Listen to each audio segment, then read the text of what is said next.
Welcome to another episode of GlideChat. My name is Michael Lombardo, CEO of GlideFast Consulting. I'm sitting here with Dan Lyons, our VP of Professional Services. What's up, Dan? Not much, man. Good to be here in Boston. Nice and cold. Yeah, but, yeah. Good to be up here with the team. Love the office. Love the vibe. A little different than North Carolina. That's right. Yeah. I actually had to break out some gloves and a hat. Oh, man, don't tell me that because it's like I'm not there yet because I'm used to the cold, but it's getting there. Yeah, it's getting there. Yeah, that happens. People move down south, and we kind of thin out a bit. But, Where were you from originally? Actually, before North Carolina, lived in Chicago. Oh, so yeah. I know about the cold. Dude, Yeah. Chicago is a special type of cold. Yeah. I don't know what it is. Yeah. If it's and they call it the Windy City, that's obviously not. That's politics, right? Yeah, It's not really anything to do with the wind, but the weather or anything. But it's just something. I just remember I was there for idle training back in the day. I've been there obviously for customers and stuff too, but there's just something about walking through those, like over those bridges too. Just the wind, the cold wind, it was like, it's different than Boston and stuff. It gets pretty bitter. It's a different type of cold. Have you been here a year yet? Actually, it's just about 6 months. Wow. Yeah. Wow. Yeah. A lot's been going on. I mean, he came right at the apex time, and we definitely didn't really give you the heads up there. Sorry about that. All good. You know, it's crazy, but in a good way. Yeah. You know, it's all like forward momentum. Yeah. We got a lot going on. You know, it feels like it's been a year, but that's like in a good way, right? Yeah. Because we're always moving forward. We are, and that's what that's what's kind of cool is like, you know, even just talking today, it's like, wow, we've had all this success and we still have all these areas that we can and want to and need to improve on. Yeah. And it's just like, if we can even fix and improve, 10% of this, like we're going to be in a much better position. It's just, it's exciting. You know, and I think it says something for like, just the kind of leaders that we have here where we're already doing great. Yeah. And everybody's still looking at how can we get better. Yeah. And then people are seeing like what the future holds for us and we're getting ready for that. Not just saying, all right, we're the biggest, we're the baddest, and let's stop there. It's like continuously looking at, it's sort of like agile management. We're iterating, and that's really exciting because, it just keeps us fresh, keeps us in front of customers, keeps us thinking about, what our peeps want, what our team wants, and looking to grow. Yeah. And that's the thing. It's like, we got to stay humble. We can't just say, all right, we did it. We're done. We're, check the box, right? Yeah. It's like, all right, that's, we're good. We're great. We got a lot, but we have a lot to improve. And the space is just humongous, right? I mean, ServiceNow, if you think about it, ServiceNow is going to do, I think, $7 billion this year. And, Bill's talking, 15, 16 plus, so if it's this big and this crazy right now at 7, imagine double that, and all the, you don't want to think about that. One day at a time. That's the other thing too, is like, we talked about, our $1 billion aspiration. It's like, all right, that's great. But like that's in 5 years, right? That's a 5-year plan. What do we got to do today, tomorrow, the next day? And one step at a time. Let's not overwhelm ourselves. Yeah, exactly. And it's interesting you bring up humility because that is definitely, and it takes confidence to have humility. Yeah. Right. To know that there's things you need to improve on and that you leave space for that in your life. But also I think our clients feel that, our clients know that we're not just going to talk at them. Yeah, they understand that our team is coming with that confidence, and we know what we can do, but we also have humility to hear them, listen to them, and it's really great to see, top to bottom here that we have that humility.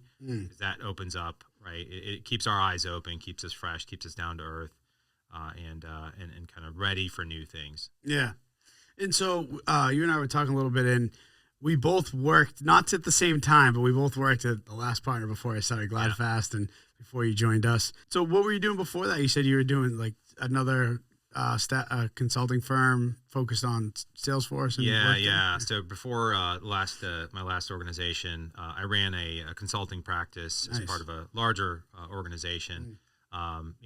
So we implemented, we're a partner of Salesforce, of Google, Workday, and then my practice was around Cornerstone. Wow.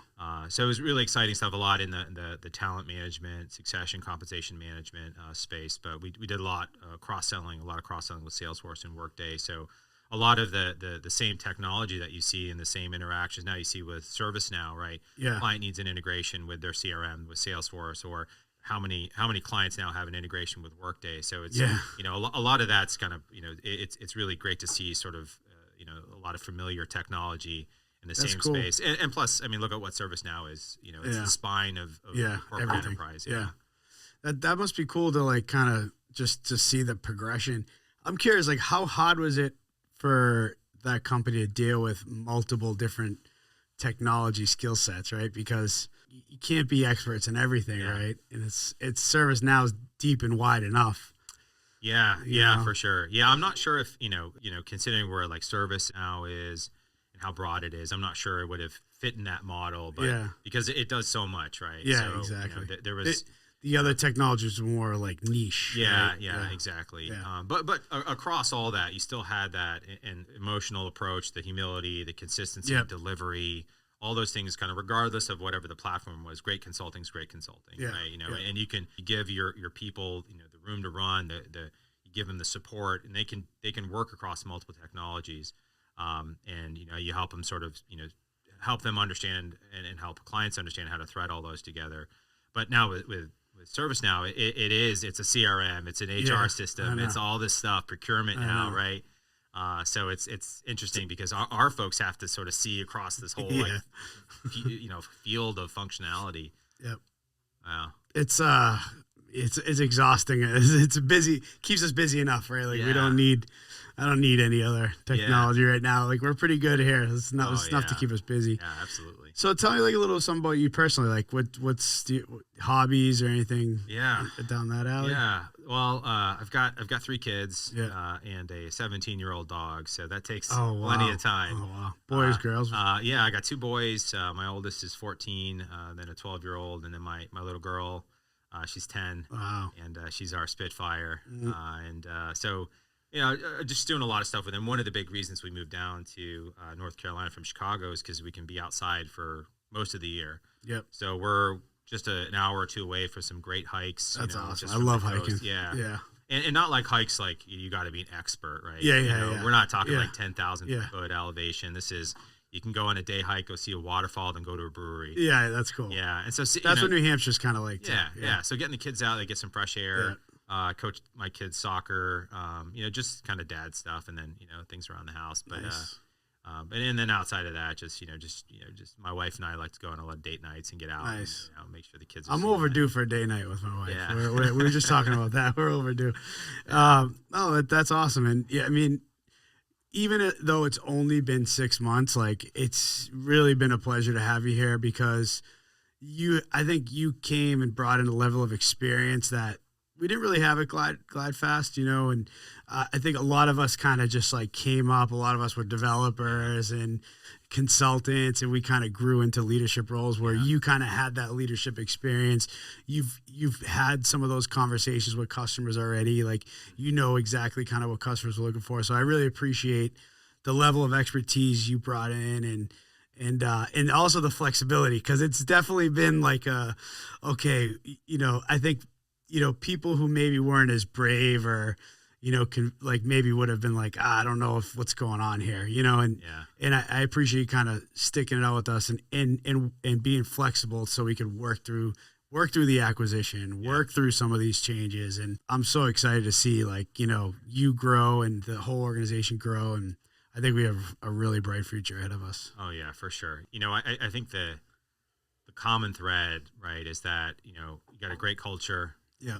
You know, we're leaning forward. There's a lot of opportunity, and you're always going to have some amount of change and turbulence. And so, you know, kind of seeing how you are and how you are with the team, and, you know, you motivating the team and everybody's attitude, it really kind of, you know, just sort of put any of that change in perspective, right? We're still moving forward. And I think the team has done a great job of stepping up. You know, like you said, a lot of folks that they have a lot of great experience in their own way, and now we're sort of helping them kind of tie that all together. And what a tremendous team our leadership team is turning out to be. They're going to be absolutely amazing. Yeah, it's exciting. Our customers are going to benefit the most. Yeah. What's one thing you want to leave our audience with? We always ask one thing you can maybe leave the audience with, maybe people aspiring to be in leadership roles or or work their way up, you know, in their careers? What do you have for advice? Yeah, I would say kind of to what we were just talking about is be fearless.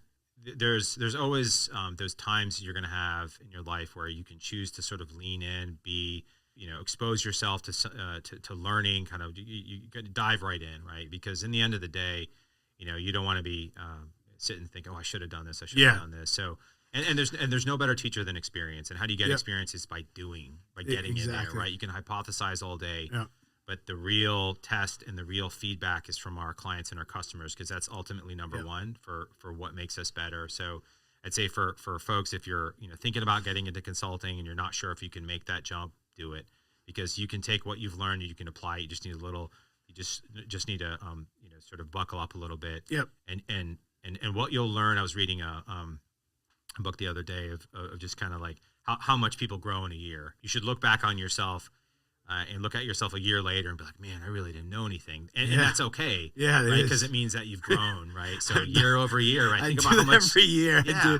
I mean, it's even like looking back from, a year ago. It's great. Yeah. It's so funny to hear that, because as you're talking, I was thinking like be comfortable in the uncomfortable, right? Yeah. The more you're comfortable with being uncomfortable, the more you improve. But to think about what 1 year does to you, I mean, especially in our business, right? It's like, because we're just, I mean, if you look at what GlideFast was a year ago, it's like night and day. We hired over 100 people, I think, maybe more, in a year. And, now we're Apex. Like, just think about just a few handful of things. Yeah, it's that's great advice. 1 year, what a difference 1 year makes. And and it's like, you should be seeing that happen, right? And if you don't see that happening, and another thing I was just thinking about when you said about consulting, I was afraid to get into consulting too. And I remember like, I don't know if I can do this, like consulting, like this is like when you've never done it, there's this whole like, I don't know if it's like from movies or pop culture or whatever that puts this stigma on like consulting and what it is to be a consultant. What's that George Clooney movie? Oh, is it Up in the Air? Up in the Air, that where he just flies around all the time. It's not like that in our world, right? I just one day said, you know what, I'm just gonna do it. And it's like, for me, when I went from corporate world to consulting, and it was like the handcuffs were pulled off me. Oh yeah. Because it was originally it was like, sit down at your desk in your cube and shut up. Don't make too many waves. Don't outshine the boss. Don't piss anybody off. Right. Just do your job and don't do too good either. And then consulting world is just like go. Especially in the startup life. Yeah, absolutely. And one thing I tell my kids all the time, and when we're trying to do something difficult or they have something difficult in front of them, they probably roll their eyes at me now about this, but I tell them the struggle is the destination. The struggle is the path. Yeah. Right. Everybody wants something better for themselves, but what they don't realize is the real benefit is when they have to take those risks and struggle through things. So you don't know something, you got to study, you got to cram, you got to figure something out on the fly. You got to. And that's the joy and that's the beauty of consulting is you get a off the wall question and you've never heard that before. And now your brain gets like forced into like hyperdrive to like figure it out. And then in a year of that, you've gone so far. And that's the thing that I think people need to, understand is they have so much potential and you just have to have a little courage and be a little fearless and you'll get there. Love it. Yeah. All right. Thank you for joining us for an episode of GlideChat. Make sure you subscribe to us on YouTube and Spotify. Thank you, guys.